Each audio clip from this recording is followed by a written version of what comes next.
Hi everybody, this is Heather from Good Morning Milton. How are you? They are wrapping up here at the rally in Ridgefield. The rally in Ridgefield for Hands Off Our Schools. And there are about 250 people who were here. There are about 10 or so speakers who it really was incredible to see. A lot of people are really mobilizing for this. And I'm here with Will Haskell. Hey everyone. Who is our state senator, clearly.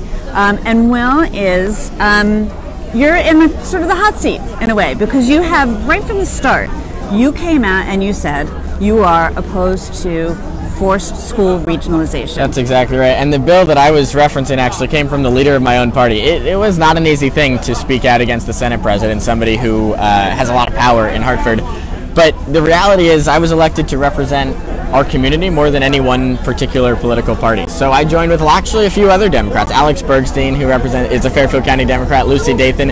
We came out against any forced regionalization because it's just not fair that for a town like the state government to come down to a town like Wilton, which operates schools efficiently and effectively with high student results.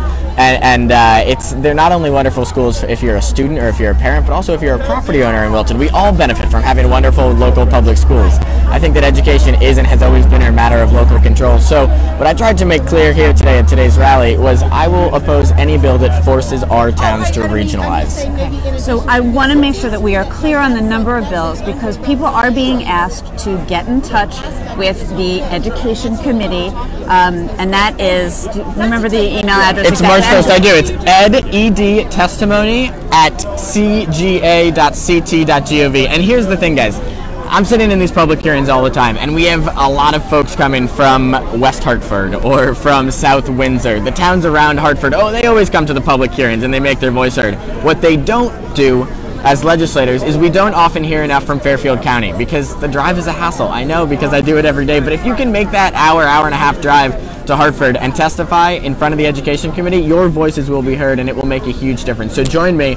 I'll be testifying on March 1st against any proposal that includes forced regionalization, and I hope you'll do the same. Okay, I want to be specific. March 1st is that public hearing. It starts at 1 o'clock, and I do have information on goodmorningwilton.com, and I will continue to put that out there. So there are 3 bills. The first one is Senate Bill 738, which was the one that was sponsored by Senator Martin Looney. The second bill was the one that was sponsored by Senator Bob Duff, and that is Senate Bill 457.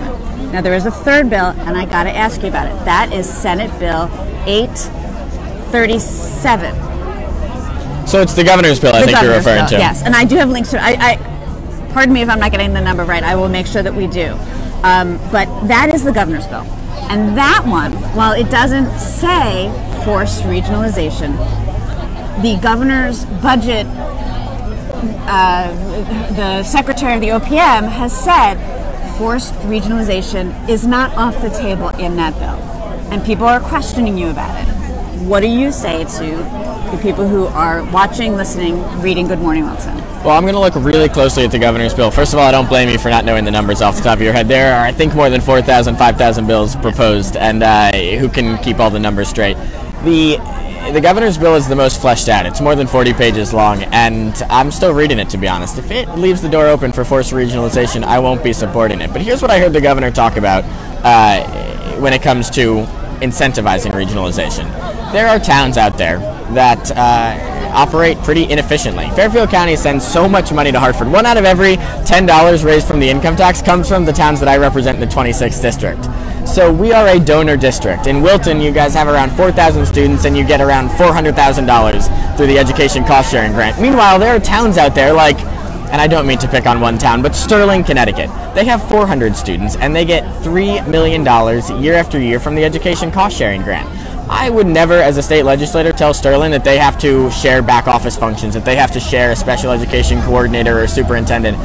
But I don't think that the Fairfield County taxpayers should be on the hook for subsidizing that inefficiency. So if the governor wants to prioritize capital projects in districts that operate efficiently, like ours, where there's an appropriate number of students to back office officials, like Reading. By the way, Reading is a small district that I do represent. They share a superintendent and back office administration. To result in cost savings, they did it voluntarily. They would be an efficient district that wouldn't be negatively impacted by any incentive by the governor and the administration putting a priority on capital projects for districts that operate efficiently or regionally. So if Sterling wants to build a new school, I don't think that the taxpayers of Fairfield County should be on the hook for subsidizing that inefficiency, and that is the only proposal that I would support. I would not support the governor's proposal if it includes forcing any town like ours to regionalize.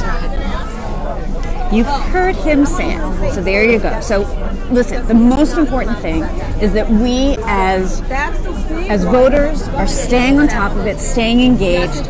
Keep reading, keep listening, keep talking to your legislators. You can contact them, but most important is let Hartford know what you think.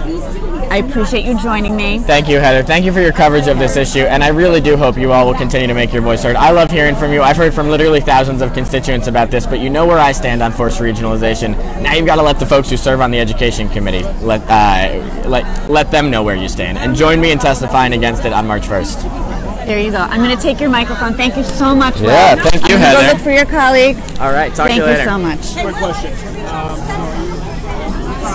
So I'm looking for Gail Lavielle. If I can grab her, if she's around, where did she go? I mean, there were about 250 people here, which really was incredible to see. And it's 10 o'clock on a Saturday morning. I know everybody's got stuff that they got to do. Let's see who I can find over here. Excuse me, I'm going to scoot through here. Oh, you know what? I've got actually, let me see if I can interrupt, because I've got Gail Lavielle and I've got Superintendent Kevin Smith here as well, because they were both in attendance. Guys, I'm going to interrupt you if I can, if that's all right, because I'm live on Facebook. I'm jumping down. You, I know, knew that I was going to come and talk to you about this, but I'm live on Facebook if you want to come in and chat too. I'm going to turn this around first. What do you think about what you saw today? I mean, I know where you stand. You sent a very definitive letter to everybody in the district. But what do you think about today? Right. I'll tell you, I'm inspired by the number of people that came out. I'm inspired by the emotion. I think that citizens in Wilton and Ridgefield, in all of our small communities, have a lot to lose. And so the fact that so many people came out today and are really paying attention is very, very encouraging. I think all of the messages that were sent today by our local elected officials are really important. And it's true. People need to stand up. They need to offer written testimony. And if they can, they need to show up on Friday and express their opposition to these terrible bills. Okay. And that's good. And you too. I mean, you saw a lot of people here. You're in touch with everybody who is, on Dr. Smith's side of things, and also people who are on the parent side of things, whose kids are in the districts. What are you encouraged by seeing here today? I love the fact that there were all these people standing out on the street in Ridgefield, and they weren't just from Ridgefield. We had a great crowd from Wilton. We had people from New Canaan. We had people from Reading. And what's really encouraging to me is not only through the Facebook page, but also I see every single letter that people are writing to the members of the Education Committee, because I'm on the committee, so they come to me, and I'm getting letters, I'm getting emails from all over the state. And that was a little slow to start, but now there's a huge contingent from Trumbull, from Cheshire, from Avon. Does this make a difference? Is this what your colleagues on the Education Committee will listen to? I mean, you have a bill that's come from the governor, which is fleshed out, and on some respects there are reasonable parts of it. But will they listen to all of this testimony? Will they listen to what people are writing and sending? If there are that many people, they kind of have to. It will be very uncomfortable for anyone who represents the people showing up to go along with any of this. And that's, of course, what we want, because if any of it slips through, if any of it comes back in a budget bill, like Representative Fry said this morning, then it will get strung along for ages and ages, and the effects on our schools, on real estate, on people who are just involved with what's happening with their children, to students, they'll be terrible, because it'll be a long cloud of uncertainty. guarantee. Okay. So we've been very clear about what people need to do. There are 3 bills. Let's give them the numbers again. The numbers again. Senator Looney's bill is Senate Bill 738. Senator Duff and Senator Austin's bill is Senate Bill 457. And Governor Lamont's bill is Senate Bill 874. Okay, 874. I hope everybody hears that, because that was something I stumbled on earlier. Now, I also want to say, earlier in this interview, I pushed Will Haskell on the questions, and he said he has not finished reading the bill, but if it does include forced regionalization, he will not support it. I will tell you that the bill right now does not include it, but it does not exclude it. Yep. And that's the important thing. I made sure thing. he heard that, and so I think he is hearing it, he's listening, but it's something that everybody has to be very clear on, and everybody has to make their voices heard. And I have to say, it's not about Senator Haskell, obviously. It's about every legislator in this state. And in the House, we have 151, and 76 have got to be against this. And in the Senate, we have 36, and 19 have to be against it. But we don't want these bills to make it that far. And I think it's important to say one other thing, Heather, if I may. The idea of getting together to talk about how states can help, how the state can help towns do voluntary regionalization and sharing if they want to, is a wonderful idea. There's no law that stops them from doing it now, but there are things like binding arbitration that make it really difficult, and things like laws governing union contracts that make it extremely difficult to share services either on the school or the town level, even when towns really want to. That's what the state should be doing, because those are the things that the towns decide themselves, and where they can find ways to save costs that have absolutely no effect on the way schools help children learn. Except maybe to improve them. I'm sure that the two of you can agree that's the most important thing. That's all it's about. Yeah. That's exactly right. Yeah. All right. So, thank you both. And thank you again for all your coverage of this issue. I appreciate it. Okay. So there you go. You heard it. I think we have, Wilton can be really proud. They have put this issue on the map, and they have put it on the radar screen of everybody.